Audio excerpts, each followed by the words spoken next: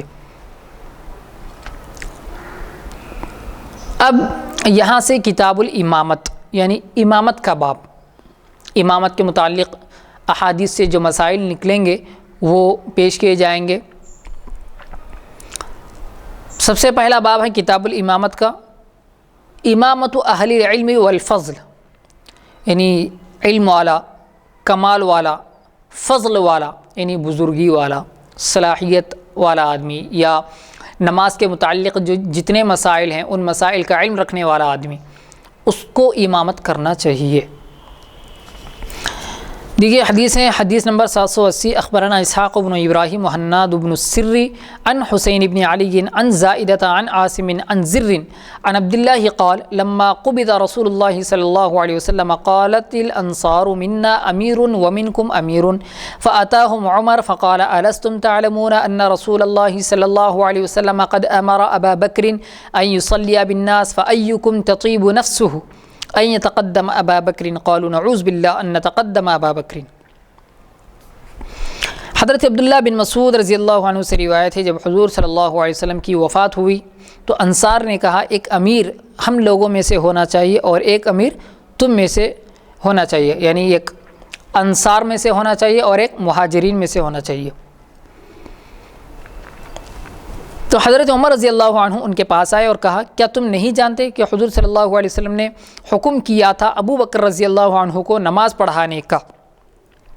پھر تم میں سے کسی کا جی خوش ہوگا، یعنی یہ بات سن کر آپ کو خوشی ہوگی کہ ابو بکر کے آگے بڑھنے پر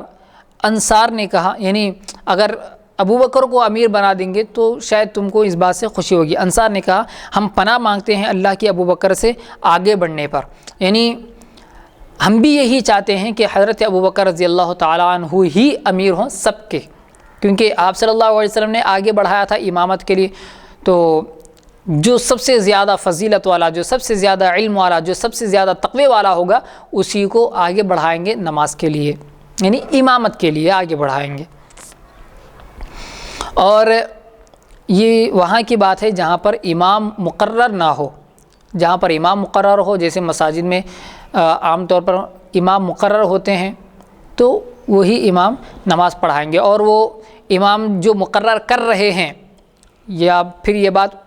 امام کو مقرر کرتے وقت کی ہوگی کہ امام کو کس طرح ہونا چاہیے، امام کے اندر کیا صلاحیت ہونا چاہیے، ان تمام صلاحیتوں کو دیکھ کر امام مقرر کرنا چاہیے۔ باب نمبر 469 الصلاۃ مع ائمۃ الجور، ظالم حاکموں کے پیچھے نماز پڑھنا کیسا ہے؟ یعنی پہلے تو ایسا ہوا کرتا تھا کہ جو حاکم ہوتا تھا وہی امام ہوتا تھا، تو یعنی جو حکمران جو اقتدار پر ہوتا تھا وہی امام بھی ہوتا تھا، اگر وہ ظالم ہے تو پھر اس کے پیچھے نماز پڑھنا چاہیے یا نہیں پڑھنا چاہیے۔ حدیث نمبر 781 اخبرنا زیاد بن ایوب قال حدثنا اسماعیل بن علیہ قال حدثنا ایوب عن ابی العالیہ البراء قال اخر زیاد الصلاة فأتانی ابن الصامت فألقیت له کرسیا فجلس علیہ فذکرت له صنع زیاد فغص على شفتیہ وضرب فخذی قال انی سألت ابا ذر كما سألتنی فضرب فخذی كما ضربت فخذک وقال انی سألت رسول اللہ صلی اللہ علیہ وسلم كما سألتنی فضرب فخذی كما ضربت فخذک فقال علیہ الصلاة والسلام صل الصلاة لوقتها فإن أدركت معهم فصل ولا تقل انی صلیت فلا أصلی۔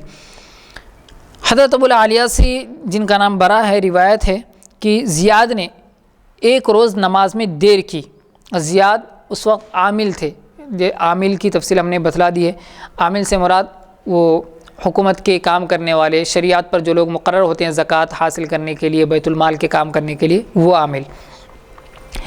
تو انہوں نے ایک دن نماز میں دیر کی تو ابن صامت میرے پاس آئے، میں نے ان کو کرسی دی، وہ اس پر بیٹھے، پھر میں نے ان سے زیاد کا حال بیان کیا کہ وہ نماز میں دیر کرتے ہیں۔ انہوں نے انگلی دانتوں کے پیچھے رکھی، یعنی حیرانی سے، جیسے پریشانی کی حالت میں یا تعجب کی حالت میں اس طرح انگلیوں کو اپنے دانتوں میں رکھا جاتا ہے، اس طرح انہوں نے رکھ لی، اور میری ران پر ہاتھ مارا اور کہا کہ میں نے ابو ذر رضی اللہ عنہ سے یہی بات پوچھی جیسے تم نے مجھ سے پوچھا ہے، یعنی یہ دیر کرتے ہیں، تو انہوں نے میری ران پر ہاتھ مارا جیسے میں نے تیری ران پر ہاتھ مارا، اور کہا رسول اللہ صلی اللہ علیہ وسلم سے اس بات کو پوچھا جیسے تو نے مجھ سے پوچھا، آپ نے میری ران پر ہاتھ مارا جیسے میں نے تیری ران پر ہاتھ مارا۔ آپ نے فرمایا تو اپنی نماز وقت پر پڑھ لیا کرو، یعنی اول وقت مر، پھر اگر ان کے ساتھ ہو نماز اور نماز کھڑی ہو تو پھر پڑھ لو۔ تو مطلب یہ ہے جیسے پہلے حدیث سن لیں، وہ نفل ہو جائے گی، اور یہ نہ کہو کہ میں نے نماز پڑھ لی ہے اور میں نماز نہیں پڑھوں گا۔ تو یہاں پر جو ہے جو زیاد کے متعلق جو حدیث پیش کی گئی ہے کہ زیاد جو ہے نماز میں دیر کیا کرتے تھے، چونکہ وہ ذمہ دار بھی تھے، امامت بھی وہی کرتے تھے، اور نماز میں دیر کرتے تھے، یعنی آخری وقت میں پڑھتے تھے۔ تو ان سے یعنی حضرت ابو ذر رضی اللہ تعالیٰ عنہ سے پوچھا گیا کہ زیادہ ایسا دیر کرتے ہیں نماز میں، تو اب ہم کیا کریں؟ تو انہوں نے ران پر مار کر کہا کہ میں نے بھی حضور صلی اللہ علیہ وسلم سے پوچھا تھا، تو حضور صلی اللہ علیہ وسلم نے بھی میری ران پر ہاتھ مار کر کہا کہ اگر ایسا حال ہو تو تم کیا کرو، نماز پہلے پڑھ لو اول وقت میں، یعنی جیسے وقت شروع ہو جائے تو نماز پڑھ لو اپنی، پھر اس کے بعد اگر وہ لوگ نماز پڑھیں تو تم ان کے ساتھ بھی نماز پڑھ لو، مگر یہ مت کہو کہ میں نے نماز پڑھ لی ہے اب میں نماز نہیں پڑھوں گا۔ اس سے اختلافات پیدا ہو جاتے ہیں کہ یہ الگ نماز پڑھ رہا ہے اول وقت میں نماز پڑھ رہا ہے، تو اس طرح کے خیالات لوگوں میں پھیلیں گے اور انتشار اختلاف پیدا ہوگا، اس لیے تم اپنی نماز اول وقت میں پڑھ لو اور پھر بعد میں ان کے ساتھ بھی نماز پڑھ لو۔ حدیث نمبر 782، اخبرنا عبید اللہ بن سعید قال حدثنا ابو بکر بن عیاش عن عاصم عن زر عن عبد اللہ قال قال رسول اللہ صلی اللہ علیہ وسلم لعلکم ستدرکون اقواما یصلون الصلاة لغیر وقتها فإن ادرکتموهم فصلوا الصلاة لوقتها وصلوا معهم وجعلوها صبحة۔ حضرت عبداللہ بن مسعود سے روایت ہے کہ حضور صلی اللہ علیہ وسلم نے فرمایا کہ تم بے شک ایسے لوگوں کو پاؤ گے جو نماز کو اس کے وقت پر ادا نہیں کریں گے، پھر اگر تم ایسے لوگوں کو پاؤ تو نماز اپنے وقت پر پڑھو اور ان کے ساتھ بھی پڑھو اور اس کو نفل نماز بنا لو۔ باب نمبر 470، من احق بالامامہ، امامت کا سب سے زیادہ حقدار کون ہے، یعنی کس کو امام بنایا جائے گا، کیا کیا صلاحیتیں ہونا چاہیے۔ باب نمبر 783، اخبرنا قتیبہ قال انبأنا فضیل بن عیاض عن الاعمش عن اسماعیل بن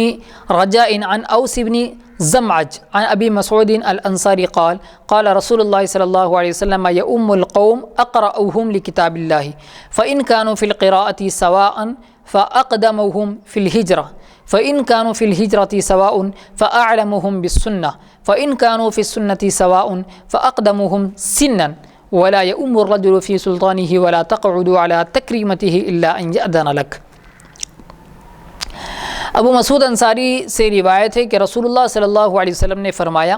امامت کرے لوگوں کی وہ شخص جو سب سے بہتر کلام اللہ کو پڑھتا ہو، یعنی جو سب سے اچھا تجوید کے ساتھ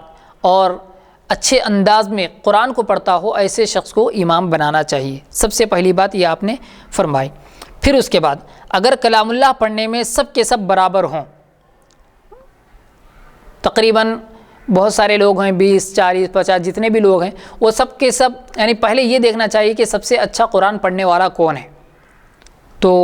اس کو آگے بڑھانا چاہیے۔ اگر مسئلہ ایسا ہو کہ سب کے سب ایک ہی درجے کے، یعنی سب کے سب اچھا پڑھ سکتے ہوں، تو پھر کیا کرنا چاہیے، جس نے پہلے ہجرت کی ہو وہ امامت کرے۔ یہ تو خیر ہجرت کی بات ہے، اب ہجرت کا مسئلہ نہیں ہے، تو یہ بات آپ صلی اللہ علیہ وسلم نے اس لیے فرمائی کہ ہجرت جو سب سے پہلے کیا ہے، گویا اس نے اللہ کی اور اللہ کے رسول صلی اللہ علیہ وسلم کی بات کو سب سے پہلے مانا ہے، تو اس حساب سے اللہ کے رسول صلی اللہ علیہ وسلم نے فرمایا جس نے سب سے پہلے ہجرت کی ہے وہ امامت کرے۔ اگر ہجرت میں بھی برابر ہوں، یعنی سب مل کر ہی ہجرت کرے تھے، تو پھر کیا کرے، جو شخص سنت کو یعنی رسول اللہ صلی اللہ علیہ وسلم کی احادیث کو اور اسی طرح نماز کے مسائل کو جو سب سے زیادہ جاننے والا ہو وہ امامت کرے۔ اب ضروری نہیں ہے کہ جو شخص قرآن تجوید کے ساتھ پڑھ سکتا ہو، اچھے لہن میں پڑھ سکتا ہو، اچھے انداز سے پڑھ سکتا ہو، وہ نماز کے مسائل بھی جانے، یہ ضروری نہیں ہے۔ جیسے بہت سارے حفاظ ہوتے ہیں، حافظ، لیکن وہ امامت کے مسائل سے اور نماز کے مسائل سے واقف نہیں ہوتے ہیں۔ جو ابھی نئے نئے حفاظ ہیں، نئے نئے حافظ ہیں، اچھی تجوید سے قرآن پڑھتے ہیں، اچھے انداز میں، اچھے لہن میں پڑھتے ہیں، لیکن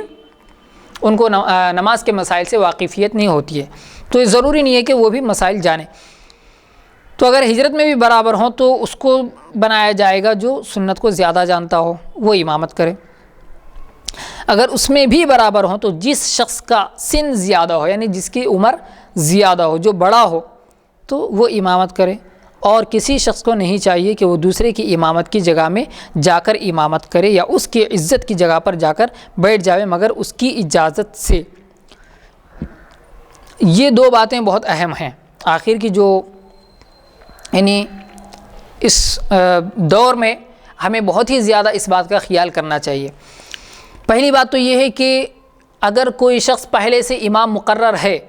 تو وہاں پر جا کر آپ، میں بڑا عالم ہوں، مجھے زیادہ مسائل معلوم ہیں، اس طرح کی حدیثیں پیش کر کے آپ جا کر وہاں پر امامت نہیں کر سکتے، کیونکہ جبکہ خود حدیث یعنی امامت کا حق بتانے کے بعد یہ بات بتلائی جا رہی ہے کہ کسی کی امامت کی جگہ جا کر آپ امامت نہیں کر سکتے، نہیں کرنا چاہیے آپ کو۔ اگر وہ اجازت دیتے ہیں تو، اگر وہ خود سے آگے بڑھاتے ہیں، جا کر اجازت بھی نہیں لینا چاہیے، اجازت بھی نہیں لینا چاہیے کہ میں نماز پڑھاؤں گا، بلکہ اگر وہ خود سے آپ کو کہتے ہیں کہ جیسے آپ کے علم سے واقف ہیں، آپ کی بزرگی سے واقف ہیں، آپ کی پرہیزگاری سے واقف ہیں وہاں کے لوگ، اور وہ سب چاہتے ہیں کہ آپ نماز پڑھائیں، آپ امامت کریں، تو آپ خوشی سے امامت کر سکتے ہیں، لیکن خود سے جا کر نہیں کرنا چاہیے۔ اس بات کا بہت زیادہ لحاظ کرنا چاہیے۔ ایک بات تو یہ ہو گئی، اور دوسری بات یہ ہے کہ جیسے کہ آپ صلی اللہ علیہ وسلم نے فرمایا لا تقعدوا علی تکریمتہ الا ان یأذن لک، کسی کے عزت کی جگہ پر جا کر، کسی کے مقام پر جا کر آپ بیٹھ نہیں سکتے۔ جیسے مثال کے طور پر ایک بڑے بزرگ ہیں، یا ان ساری چیزوں کو ہٹا دیجیے، ایک بالکل سادی بات جیسے استاذ کی جگہ ہے یا اپنے مرشد کی جگہ ہے، وہاں پر جا کر نہیں بیٹھنا چاہیے۔ اور اسی طرح بیٹا ہے تو اس کے باپ کی جو جگہ ہے، اس کے والد کی جو جگہ ہے، کیونکہ وہ عزت کی جگہ ہے، بڑے لوگوں کی جگہ ہے، وہاں پر جا کر نہیں بیٹھنا چاہیے۔ تو یا اسی طرح کوئی مثلا کاروباری شخص ہے، اس کا کاؤنٹر ہے، آپ جا کر اس کے کاؤنٹر پر نہیں بیٹھ سکتے۔ تو یہ ہر جگہ کے مسائل ہیں، ہر جگہ کے مسائل ہیں کہ آپ کاؤنٹر پر جا کر نہیں بیٹھ سکتے، آپ اس کی جو خاص جگہ ہے،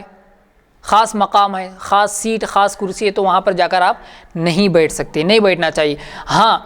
اگر کوئی شخص ایسا ہے کہ جو آپ کو بہت اچھا سمجھتا ہو، بہت آپ کو یعنی آپ کے علم کی عزت کرتا ہو، آپ کی قدر کرتا ہو آپ کے علم کی وجہ سے، آپ کے تقوی کی وجہ سے، آپ کی بزرگی کی وجہ سے، اور وہ خود وہاں سے ہٹ کر آپ کو بٹھاتا ہو، تو آپ وہاں پر بیٹھ سکتے ہیں، کیونکہ آپ نے فرمایا الا ان یأذن لک، مگر یہ کہ آپ کو اجازت دی جائے، آپ کو اجازت دی جائے، آپ کو حکم دیا جائے، آپ سے درخواست کی جائے کہ آپ ہماری جگہ پر آ کر بیٹھ جائیں، آپ بڑے ہیں ہم چھوٹے ہیں۔ تو اس طرح اگر آپ کو کوئی بٹھاتا ہے تو آپ بالکل بیٹھ سکتے ہیں۔ تو اس سے بات سمجھ میں آئی کہ آپ کسی اور کی جگہ پر جا کر بغیر اجازت کے نہیں بیٹھ سکتے۔ باب نمبر 471، تقدیم ذوی السن، جس کی عمر زیادہ ہو اس کو آگے بڑھانے کے بارے میں حدیث پیش کی جا رہی ہے۔ حدیث نمبر 784، اخبرنا حاجب بن سلیمان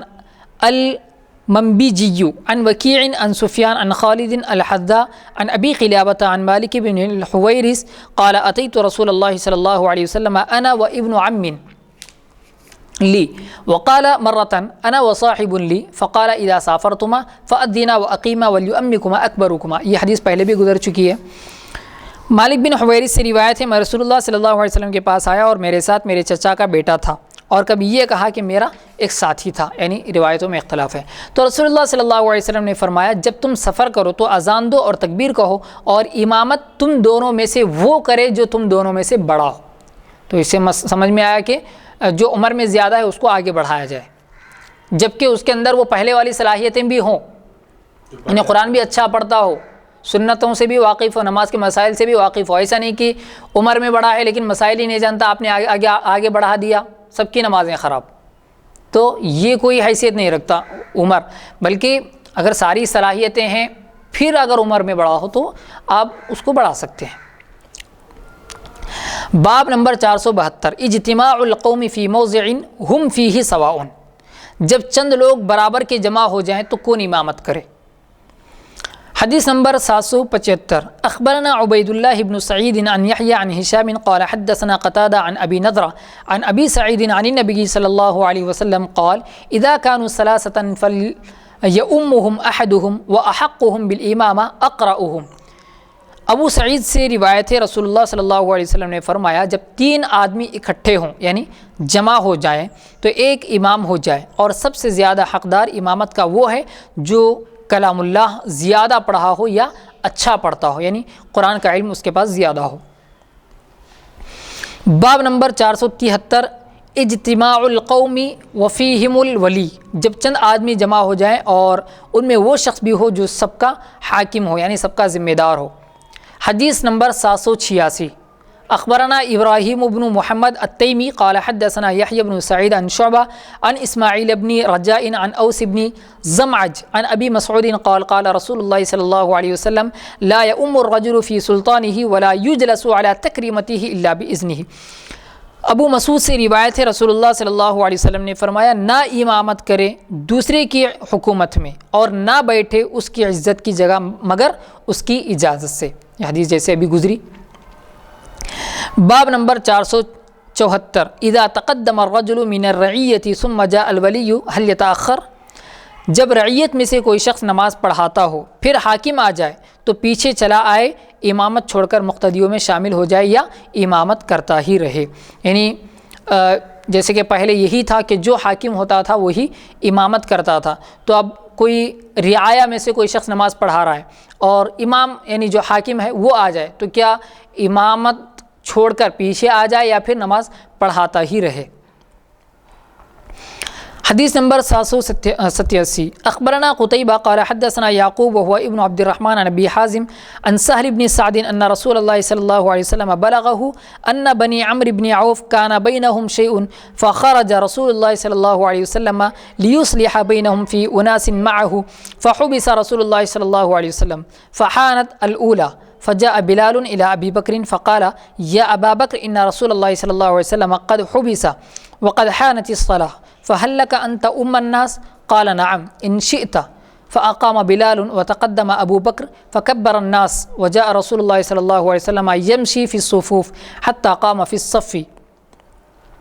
وأخذ الناس في التصفيق وكان أبو بكر لا يلتفت في صلاته فلما أكثر الناس التفت فإذا رسول الله صلى الله عليه وسلم فأشار إليه رسول الله صلى الله عليه وسلم يأمره أن يصلي فرفع أبو بكر يديه فحمد الله عز وجل ورجع القهقر وراءه حتى قام في الصف فتقدم رسول الله صلى الله عليه وسلم فصلى بالناس فلما فرغ أقبل على الناس فقال يا أيها الناس ما لكم حين نابكم شيء في الصلاة أخذتم في التصفيق إنما التصفيق للنساء من نابه شيء في صلاته فليقل سبحان الله فإنه لا يسمعه أحد حين يقول سبحان الله إلا التفت إليه يا أبا بكر ما منعك أن تصلي للناس حين أشوت إليك؟ قال أبو بكر ما كان ينبغي لابن أبي قحافة أن يصلي بين يدي رسول الله صلى الله عليه وسلم.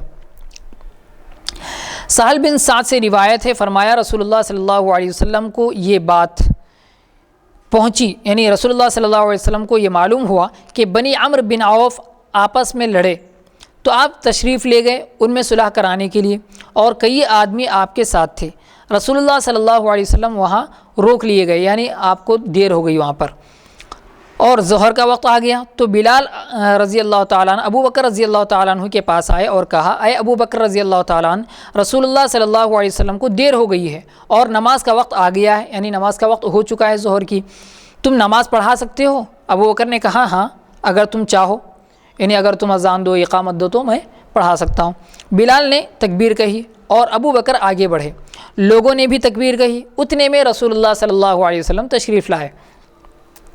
صفوں کے اندر آپ چلے آ رہے تھے یہاں تک کہ صف میں کھڑے ہو گئے آپ، اور آپ نے ارادہ کیا کہ نماز میں شریک ہو جائیں. ابو بکر رضی اللہ تعالیٰ عنہ کے پیچھے ہی لوگوں نے دستک دینا شروع کیا، یعنی اشارہ کرنا شروع کر دیا، لیکن ابو بکر نماز میں کسی طرف خیال نہیں کرتے تھے.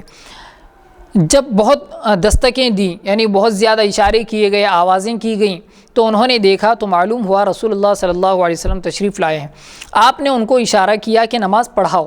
یعنی آپ صلی اللہ علیہ وسلم نے اشارہ کیا. اس وقت ابو بکر نے اپنے دونوں ہاتھ اٹھائے اور اللہ جل جلالہ کا شکر کیا اس بات پر کہ رسول اللہ صلی اللہ علیہ وسلم نے ان کو امامت کے لائق سمجھا. پھر الٹے پاؤں پیچھے چلے آئے یہاں تک کہ صف میں مل گئے اور رسول اللہ صلی اللہ علیہ وسلم آگے بڑھ گئے. آپ نے نماز پڑھائی. جب نماز سے فارغ ہوئے تو لوگوں کی طرف مخاطب ہوئے اور فرمایا اے لوگو تمہارا کیا حال ہے؟ جب تم کو کوئی حادثہ پیش آتا ہے نماز میں تو دستک دینے لگتے ہو، یعنی تالیاں بجاتے ہو. تالی بجانا تو عورتوں کے لیے ہے. اب جب کوئی حادثہ پیش آئے تو سبحان اللہ کہا کرو، کیونکہ جب کوئی سبحان اللہ سنے گا ادھر خیال کرے گا. پھر ابو بکر صدیق رضی اللہ عنہ سے فرمایا تم نے نماز کیوں نہیں پڑھائی جب میں نے تم کو اشارہ کر دیا تھا؟ انہوں نے کہا ابو قحافہ کے بیٹے کو لائق نہ تھا کہ رسول اللہ صلی اللہ علیہ وسلم کے آگے نماز پڑھائے. یعنی اس حدیث سے یہ مسئلہ نکلتا ہے، یعنی دونوں باتیں ہیں اس کے اندر. پہلی بات تو یہ ہے کہ آپ حضرت ابوبکر صدیق رضی اللہ تعالیٰ عنہ نماز پڑھا رہے تھے، اشارہ کیا گیا، تالیاں بجا کر آواز دی گئی تو بھی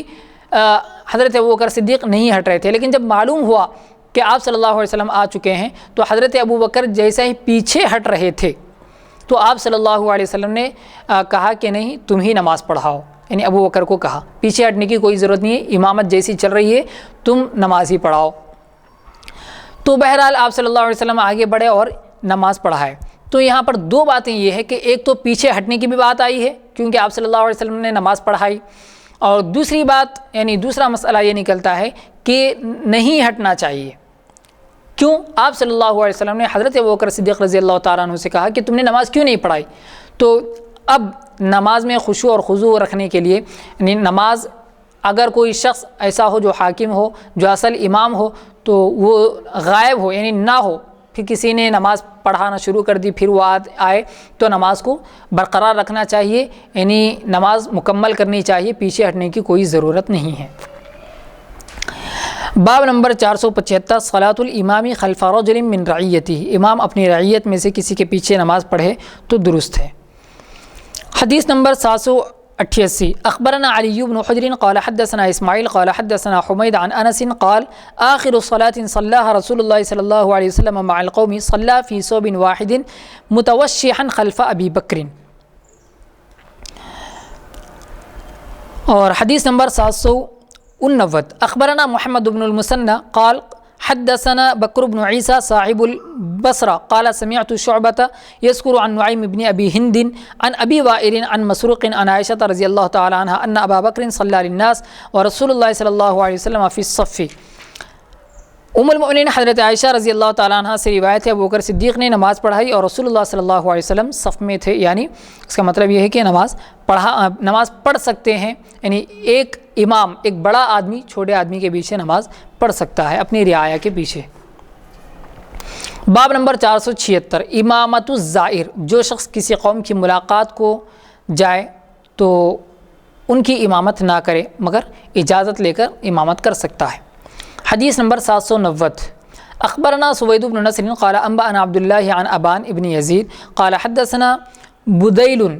وابن ميسرة قال حدثنا ابو عطية مولى لنا عن مالك بن الحويرث قال سمعت رسول الله صلى الله عليه وسلم قال اذا زار احدكم قوما فلا يصلين بهن۔ مالک بن حویرث سے روایت ہے، میں نے رسول اللہ صلی اللہ علیہ وسلم سے سنا، آپ فرماتے تھے جب تم میں سے کوئی شخص کسی قوم سے ملنے کو جائے تو نماز نہ پڑھائے، یعنی جہاں آپ کسی بھی نئی جگہ پر جائیں آپ تو وہاں پر نماز نہیں پڑھانا چاہیے۔ ہاں اگر لوگ آپ سے کہیں کہ آپ نماز پڑھائیں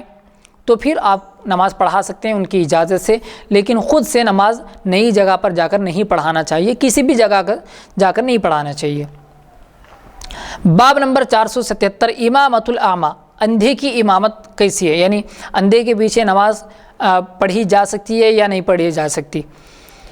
حدیث نمبر 791 اخبرنا هارون بن عبد الله قال حدثنا معن قال حدثنا مالك قال وحدثنا الحارث بن مسكين قراءة عليه وانا اسمع واللفظ له عن ابن القاسم قال حدثني مالك عن ابن شهاب عن محمود بن الربيع ان عتبان بن مالك كان يؤم قومه وهو اعمى وانه قال لرسول الله صلى الله عليه وسلم انها تكون الظلمة والمطر والسيل وانا رجل ضرير البصر فصلي يا رسول الله في بيتي مكانا اتخذه مصلى فجاء رسول الله صلى الله عليه وسلم فقال اين تحب ان اصلي فاشار الى مكان من البيت فصلى في رسول الله صلى الله عليه وسلم۔ محمود بن ربیع سے روایت ہے عتبان بن مالک اپنی قوم کی امامت کیا کرتے تھے اور وہ اندھے تھے، انہوں نے رسول اللہ صلی اللہ علیہ وسلم سے عرض کیا کہ یا رسول اللہ صلی اللہ علیہ وسلم کبھی اندھیرا ہوتا ہے اور بارش بھی ہوتی ہے اور نالے چلتے ہیں، میں اندھا ہوں تو آپ میرے گھر میں کسی جگہ نماز پڑھ دیجئے، میں وہیں نماز پڑھا کروں گا۔ رسول اللہ صلی اللہ علیہ وسلم تشریف لائے اور فرمائے کہ کہاں تم چاہتے ہو، یعنی میں کہاں نماز پڑھوں؟ تو انہوں نے گھر میں ایک جگہ بتلائی، آپ صلی اللہ علیہ وسلم نے اس جگہ پر نماز پڑھی۔ تو اندھا بھی لوگوں کی امامت کر سکتا ہے مگر کب؟ جب کہ وہ طہارت اور پاکی کو مکمل طور پر اپناتا ہو اور وہ مکمل طور پر پاک رہتا ہو اور پاکی کے لحاظ سے وہ احتیاط برتتا ہو اور اس کے کپڑے بھی پاک ہوں اور اس کے کپڑوں پر جسم پر کوئی کسی طرح کی نجاست نہ ہو اور اس کو ضرورت یعنی ناپاکی نہ لگی ہوئی ہو، اور جب وہ انسانی جو ضرورت ہے، جیسے پیشاب کے لیے یا اسی طرح بیت الخلاء یعنی پاخانے کے لیے اگر وہ جائے، تو کوئی ایسا شخص بھی ہو جو اس کی پاکی اور ناپاکی کا خیال کرنے والا ہو، یعنی اس کو دیکھنے والا ہو کہ کہیں اس کو گندگی تو نہیں لگ گئی، کہیں ناپاکی تو نہیں لگ گئی۔ تو اس طرح اگر اس کا جسم مکمل طور پر صاف اور پاک ہے، اس کے کپڑے مکمل طور پر پاک اور صاف ہیں، اور اس کے اندر امامت کی جتنی صلاحیتیں بتائی گئی کہ قرآن اچھا پڑھنے والا ہو اور اسی طرح سنت سے واقف ہو، یہ ساری چیزیں اگر اس کے اندر پائی جاتی ہیں تو پھر وہ امامت کر سکتا ہے۔ باب نمبر 478، امامت الغلام قبل ان یحتلم، لڑکے کی امامت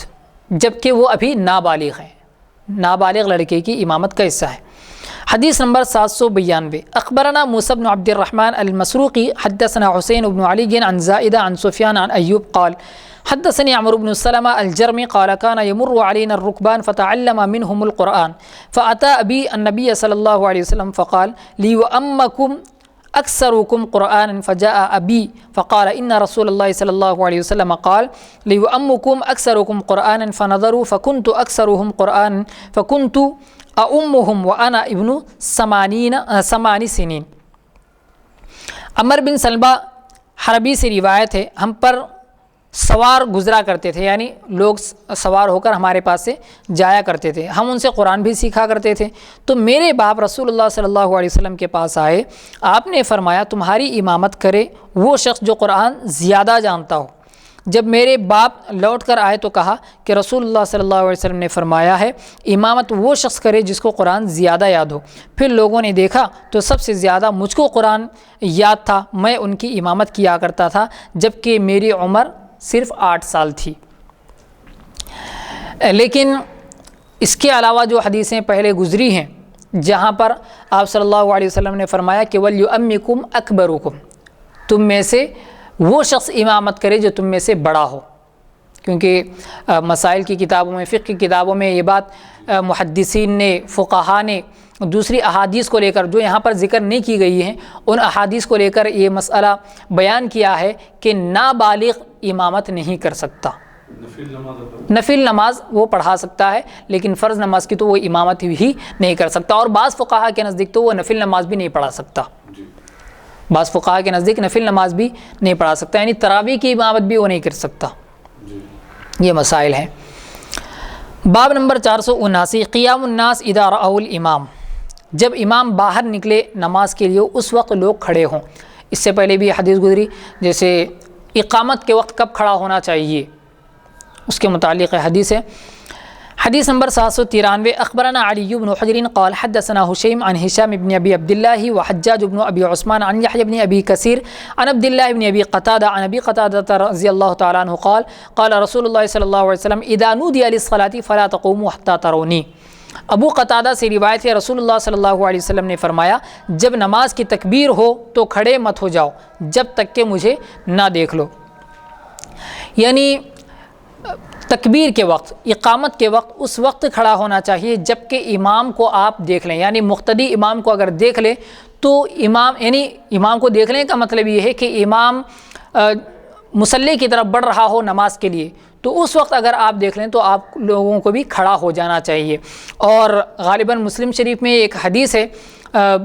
یا دوسری کتابوں میں بھی وہ حدیث اکثر و بیشتر آئی ہے کہ جب آپ صلی اللہ علیہ وسلم نماز پڑھانے کے لیے آگے بڑھتے تھے اور جب آپ پیچھے سے آتے تھے، مسجد کے باہر کے حصے سے جب آپ آتے تھے، تو جیسے جیسے آپ صلی اللہ علیہ وسلم آگے بڑھتے تھے تو سب سے آخری والی جو یعنی آپ صلی اللہ علیہ وسلم کی طرف سے پہلی والی صف اور امام کے پیچھے سے سب سے آخری والی صف، جیسے جیسے آپ صلی اللہ علیہ وسلم گزرتے تھے اور صحابہ آپ کو دیکھتے تھے تو ہر صف کھڑی ہو جاتی تھی، یعنی ہر صف میں جتنے بھی صحابہ ہیں وہ کھڑے ہوتے جاتے تھے۔ تو مقتدیوں کو اس وقت کھڑا ہونا چاہیے جب کہ وہ امام کو دیکھ لیں۔ یہاں پر کوئی قید اور کوئی شرط نہیں ہے کہ تکبیر کے وقت کب کھڑا ہونا چاہیے، بلکہ بالکل صاف الفاظ میں یہ ہے کہ جب آپ امام کو دیکھ لیں کہ وہ مصلی کی طرف بڑھ رہا ہے تو آپ کو بھی کھڑا ہو جانا چاہیے نماز کے لیے۔ باب نمبر 480، الامام تعرض له الحاجہ بعد الاقامہ، اگر تکبیر ہونے کے بعد امام کو کوئی ضرورت پیش آ جائے تو کیا کرنا چاہیے۔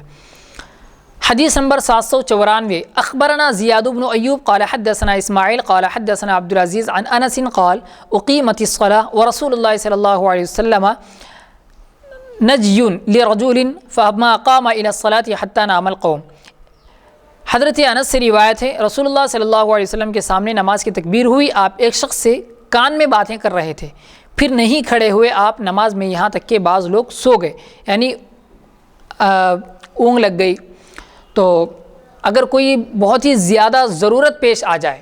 بہت ہی ضروری کام ہو، تو اقامت کے بعد یعنی تکبیر ہونے کے بعد بھی وہ کام کیا جا سکتا ہے، یعنی تھوڑی بہت بات کی جا سکتی ہے۔ ہو سکتا ہے آپ صلی اللہ علیہ وسلم نے اس شخص سے کوئی کسی جنگ کے بارے میں، جہاد کے بارے میں معلوم کیا ہو، یعنی کوئی ضروری بات ہو، یا کوئی حملہ ہونے والا تھا تو اس کے متعلق ضروری تھی وہ بات، تو آپ صلی اللہ علیہ وسلم نے بات کر لی۔ یعنی اتنی دیر ہو گئی کہ لوگوں کو نیند آنے لگی، ہو سکتا ہے وہ عشاء کی نماز ہو یا کوئی دوسری بھی نماز ہو، یعنی بتانا یہ چاہتے ہیں کہ دیر ہو گئی تھی، اتنی دیر آپ صلی اللہ علیہ وسلم نے بات کی۔ باب نمبر 481 الامام یذکر بعد قیامہ فی مصلاہ انہ علی غیر طہارۃ، جب امام اپنی جگہ میں نماز پڑھانے کے لیے کھڑا ہو جائے پھر اس کو یاد آئے کہ وہ وضو سے نہیں ہے، یعنی اس کا وضو نہیں ہے، وہ بغیر وضو کھڑا ہو چکا ہے، تو کیا کرنا چاہیے؟ حدیث نمبر 795 اخبرنا عمرو بن عثمان بن سعید بن کثیر قال حدثنا محمد بن حرب عن الزبیدی عن الزہری والولید عن الاوزاعی عن الزہری عن ابی سلمۃ عن ابی ہریرہ قال اقیمت الصلاة فصف الناس صفوفهم فخرج رسول الله صلى الله عليه وسلم حتى إذا قام في مصلاه ذكر أنه لم يغتسل فقال للناس مكانكم ثم رجع إلى بيته فخرج علينا ينطف رأسه فاغتسل ونحن صفوف۔ ابو ہریرہ سے روایت ہے نماز کی تکبیر ہوئی، لوگوں نے صفیں باندھی، رسول اللہ صلی اللہ علیہ وسلم باہر نکلے، جب اپنی جگہ میں آ کر کھڑے ہو گئے اس وقت آپ کو یاد آیا کہ میں نے غسل نہیں کیا ہے، یعنی آپ ابھی ناپاکی کی حالت میں تھے۔ آپ نے لوگوں سے کہا یہیں ٹھہرے رہو، یعنی صفوں میں ہی رہو، کہیں جاؤ مت، میں بھی نماز پڑھانے کے لیے آؤں گا، یہیں ٹھہرے رہو۔ پھر آپ اپنے گھر میں گئے اور باہر نکلے، ایسے نکلے کہ سر سے آپ کے پانی ٹپک رہا تھا، یعنی جلدی جلدی آپ نے غسل کیا، پاکی حاصل کی اور آ گئے۔ تو آپ نے غسل کیا جب ہم صفیں باندھے ہوئے تھے، یعنی ابھی ہم لوگ صفوں میں ہی تھے، تو آپ نے اتنی جلدی پاکی حاصل کر لی اور آ کر آپ صلی اللہ علیہ وسلم نے نماز پڑھا دی۔ اب یہاں پر آگے استخلاف الامام اذا غاب، یعنی اگر امام نہیں ہے تو پھر اس کا خلیفہ بنانا، یعنی اس کا نائب بنانا، یہ جو مسائل ہیں انشاءاللہ آگے وہ مسائل پیش کیے جائیں گے۔ اب تک جو مسائل آپ کے سامنے پیش کیے گئے وہ امامت کے متعلق، یعنی امامت کے لیے کیا صلاحیتیں ہونی چاہیے، تو مختصر اور خلاصے کے طور پر آپ یہ بات یاد رکھیں کہ امامت کا مستحق اور امامت کا حقدار وہ شخص ہے جو قرآن، یعنی سب سے پہلی صلاحیت اس کے اندر یہ ہو کہ وہ قرآن کو بہترین انداز میں تجوید کے ساتھ، حروف کی ادائیگی کے ساتھ، مخارج کے ساتھ پڑھ سکتا ہو، اور قرآن کی جو قواعد ہیں، جو قوانین ہیں اس کی رعایت کرتا ہو۔ ایسا نہیں کہ صرف قرآن کو پڑھنا جانتا ہو بس، کیونکہ قرآن کی ایسی باریکیاں ہیں، عربیت کے اندر ایسی نزاکتیں ہیں کہ صرف اگر زبر کی جگہ زیر کی جگہ پیش اگر پڑھ لیں گے تو ایسی غلطی ہو سکتی ہے کہ ایمان خطرے میں پڑ جاتا ہے، یعنی ایمان بھی چلا جا سکتا ہے مسلمان کا۔ تو اس لیے قرآن کو تجوید سے پڑھنے والا امامت کا سب سے پہلا حقدار ہے، اور اس کے بعد اگر سب کے سب برابر ہوں تو پھر سنت یعنی احادیث کا علم رکھنے والا ہو، اور اسی طرح مسائل سے واقفیت رکھنے والا ہو، مطلب مسائل جانتا ہو، امامت کے مسائل جانتا ہو، نماز کے مسائل جانتا ہو، اور نماز کے آداب بھی جانتا ہو، اس کے مکروہات کیا ہیں وہ ساری چیزیں جانتا ہو، تو ایسا شخص امامت کا مستحق ہے۔ اور بعض چیزیں ایسی ہیں کہ کہیں جا کر آپ اپنے سے خود سے کھڑے ہو کر نماز نہیں پڑھا سکتے۔ بہرحال امامت کے چند مسائل آپ کے سامنے پیش کیے گئے، انشاءاللہ اگلی نشست میں ہم آپ کے سامنے امامت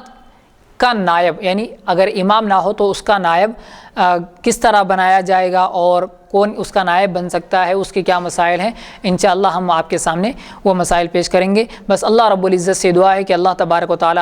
ہم سب کو کہنے سننے سے زیادہ عمل کی توفیق عطا فرمائے، اور ہمارے یہ مسائل اللہ تبارک و تعالی بہت زیادہ سے زیادہ اس کو پھیلائے، اور لوگوں کا اس سے فائدہ ہو، دینی فائدہ ہو، دنیاوی فائدہ ہو، اور لوگ اس سے سبق حاصل کریں اور اپنی نمازوں کو بہتر سے بہترین بنائیں، اور اللہ رب العزت سب کی نمازوں کو قبول فرمائے اور سب کی نمازوں میں اخلاص، خشوع و خضوع پیدا فرمائے، اور اللہ تبارک و تعالی یہ مسائل کے پھیلانے میں، یہ حدیث کی اشاعت کرنے میں جو لوگ تعاون کر رہے ہیں، اللہ تبارک و تعالی اپنے خزائن غیب سے ان کی مدد فرمائے اور ان کی اس محنت کو کامیاب فرمائے، ان کی اس محنت کو اللہ تبارک و تعالی قبول فرمائے اور اس محنت کو ان کی نجات کا ذریعہ بنائے، اور بالخصوص اس سوسائٹی کے ذمہ دار سید محمد عبد الواسع صاحب المعروف امان اللہ چشتی حسینی، جو ہماری سوسائٹی کے ایک بہت ہی اہم رکن ہیں اور جو محنتی، جفاکش اور ذمہ دار ہیں، جو اپنی ذمہ داری کو اچھی طرح سمجھتے ہیں اور اس کو ادا بھی کرتے ہیں، اللہ تبارک و تعالی ان کی سارے کاموں میں ان کی ساری محنت کو قبول فرمائے، اور ان کی کاموں کو اللہ تبارک و تعالی اپنی بارگاہ میں قبول فرمائے، اور اللہ تبارک و تعالی ان کو جسمانی، روحانی ہر اعتبار سے غذا عطا فرمائے، اور ان کے آنے والی نسلوں کو اللہ تبارک و تعالی اپنے اسلام کے لیے، اپنے دین کے لیے قبول فرمائے، اور سب کے اندر اخلاص پیدا فرمائے، اور اللہ تبارک و تعالی ہم سب کو، ساری امت مسلمہ کو اور ان کی نسلوں کو قیامت کے دن جناب محمد رسول اللہ صلی اللہ علیہ وسلم کی شفاعت اور آپ کے دست مبارک سے ہم سب کو جام کوثر پینا نصیب فرمائے۔ آمین ثم آمین، وآخر دعوانا الحمد للہ رب العالمین۔